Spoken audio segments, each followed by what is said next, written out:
último episódio foi simplesmente épico. Tivemos finalmente a viagem pelas dunas de Algria e podemos ver o quão bizarros são os Majus de lá. Além de termos um vislumbre do poder dela, meus nobres. E por isso, sem enrolação, vamos logo pro episódio. O episódio começa com ele se arrumando pra ir pras dunas, com o Subaru e a Emilia finalmente tendo seus novos visuais. A Emilia acabou deixando o dragão do Julius com raiva por conta do cheiro de Maju dela, mas o Julius acalma ele, acariciando seu pescoço. A Emilia fala pra não deixar ela sozinha com a Patrache, mas o Subaru diz que ela é vegetariana.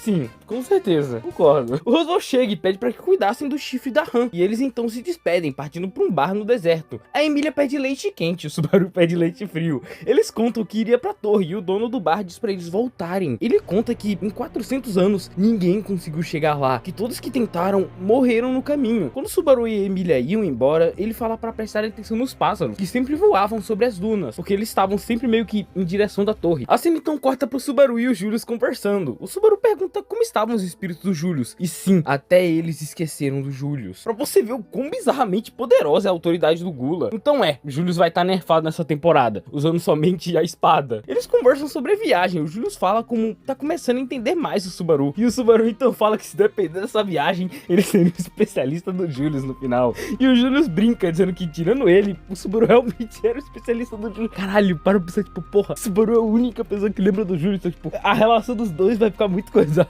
É a única pessoa que lembra de tudo, tá ligado? Que realmente sabe de tudo que aconteceu, que tem a memória. Que loucura, cara. A tempestade de areia começa e o Subaru pergunta se a Melia estaria fazendo bem o seu trabalho. Ela diz que o motivo nenhum Maju até agora ter aparecido era ela, e mostra como seria se ela não fizesse nada, deixando um verme de areia aparecer sinistro. Passa alguns dias de viagem, com eles acampando, inclusive recarregando o chifre da Han. A Anastasia então fala sobre a barreira das dunas de Algria e de como ela funcionava. Basicamente, aquele lugar era meio que um espaço distorcido, onde mesmo que na visão deles eles estivessem indo reto, na real eles estavam meio que indo em círculos. Porém, sempre na hora que tava tipo aquela areia gigante, tava tempestade de areia que tem no Terraria, sempre nesses momentos onde o vento sobe, havia um jeito de descobrir o caminho certo. Eles falam então com a Han que iriam tentar usar a clarividência em algum Maju, com a ajuda da Meili, que é um combo bem inesperado, eu diria, mas ok. A Han acaba perdendo a conexão com os Majus e eles então veem uns pássaros. O Subaru lembra do que o dono do bar falou e pede para que a Han usasse a clarividência neles, assim atravessando a barreira. Porém, aquele lugar ainda não era seguro e tinha diversos Majus, ursos ou Irã. A Meili fala para eles ficarem quietos, que ela faria eles irem embora, porém o Joseph no nervosismo se descontrola. Eles então fogem dali enquanto lutam com os Majus, com a Meili inclusive ajudando, usando verme de areia. É muito foda. E quando eles finalmente estavam tipo se afastando, o Subaru tomou o snipe e tem a sua primeira morte, sim, rápido assim mesmo. E é aqui que termina o maior período sem morte do Subaru, que foi o arco 5. Aquela ali foi uma anomalia, viu? Porque caralho.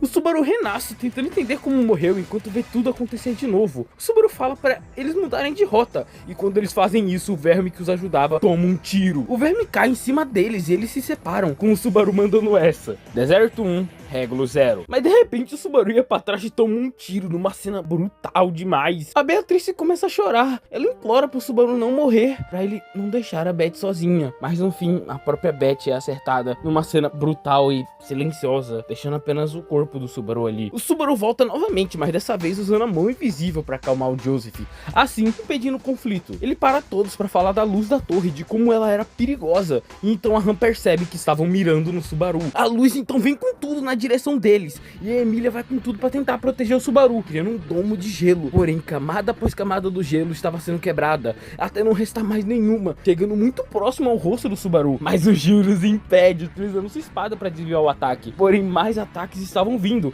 e eles então decidem usar o EMT, que era uma das várias magias que o Subaru e a Beatriz tinham criado juntos. Porém, isso estragou tudo, pois também anulou a magia do espaço da barreira, assim caindo num buraco do deserto. E assim o episódio acaba, com a cena final mostrando ela, a protetora da torre de Pleiades. Tchau, meus nobres. Cara, que episódio fantástico. Tivemos a primeira morte de muitos Subaru desse arco, que tipo, eu não sei nem quantas vezes ele vai morrer pra caralho, mas eu não faço ideia, mas vai ser muito. E cara, na moral, que morte sacana, viu? O Subaru foi estourado que nem balão. Eu tava jogando Boost TD6 quando escreveu essa cena, na moral. Também tivemos a segunda morte, que, sendo bem sincero, essa daí foi bem mais brutal, tipo, teve muito gore, tipo, uma coisa que eu normalmente não reparo, tô de ReZero. Normalmente é o que? É mais sangue, mas tipo, as tripas, coisa assim. Ah, cena bem brutal. Além de podermos finalmente ver o quão poderosa a Millie pode ser. Que, tipo, caralho, eu sei que ela pode controlar Majus, mas, tipo, qual extensão vai controlar? A próxima só faltou essa, pô. Caralho, deu spoiler sem querer. Sendo bem sincero, eu acho que eu só tenho uma crítica particular ao episódio, que eu acho que é a crítica de todo mundo que sabia de alguma coisa que ia acontecer. E eu só sabia de uma coisa que ia acontecer no episódio. Não, duas, porque eu sabia do Hell Snipe também. É por isso que eu tô chamando ele de Hell Snipe, porque eu via na fã dele sendo chamado de Hell Snipe.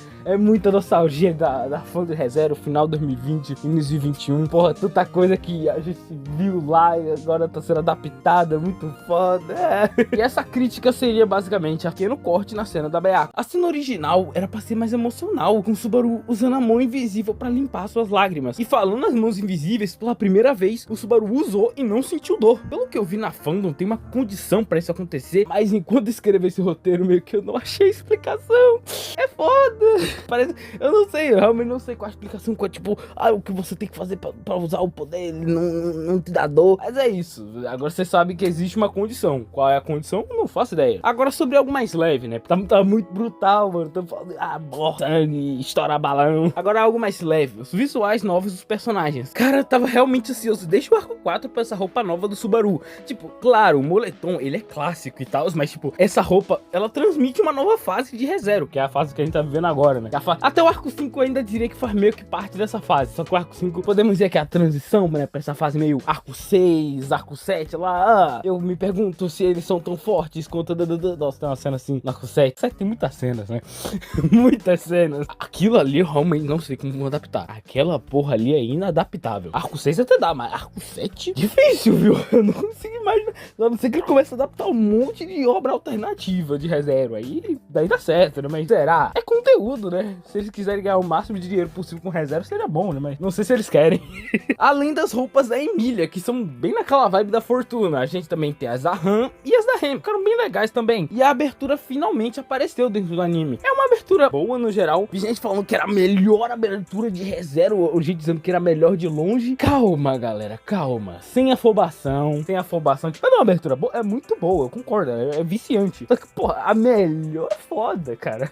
Além que eu sou esperançoso de que o segundo cur da quarta temporada, ele terá uma nova abertura. Porque, sei lá, essa música não transmite a vibe que eu tenho com o arco 6. Mas eu não cheguei a ler o arco 6, só que, tipo, não transmite a vibe, ela é muito alegre. Tipo, a que eu pensava que ia ser algo meio tipo Eternity de Mythroid. Essa era uma vibe que eu pensava que ia ser a abertura do arco 6. Tipo, algo mais, oh meu Deus, mais obscuro. Porque é um arco mais obscuro, tá ligado? Tipo, arco 5 é uma coisa, arco 5 é ação. Então, Rei faz bastante sentido até, porque é mais ação, briga. Nox Lux, atualmente, pra mim, é uma das melhores engines. Só que nem Nox Lux eu coloco, tipo, cara, é impossível escolher um primeiro lugar nas engines de ReZero. Porque temos Nox Lux, Memento e Styx Helix. Cara, as três são, tipo, muito fodas. É 3 nota 10, cara. 10. Não. Karaokezou tudo. Enfim, é isso. Foi um bom episódio. É legal ver coisas, como eu disse, coisas que eu via desde 2020 sendo faladas na fandom, sendo adaptados. De certo modo, é até meio nostálgico, se me permite dizer. É isso. Arco 6 começou pra valer agora, né? Porque arco de ReZero só começa com morte, né? Só começa de verdade na primeira morte. Enfim, espero que tenham gostado. Dê like no vídeo, compartilhe com seus brothers e comente o que achou do episódio.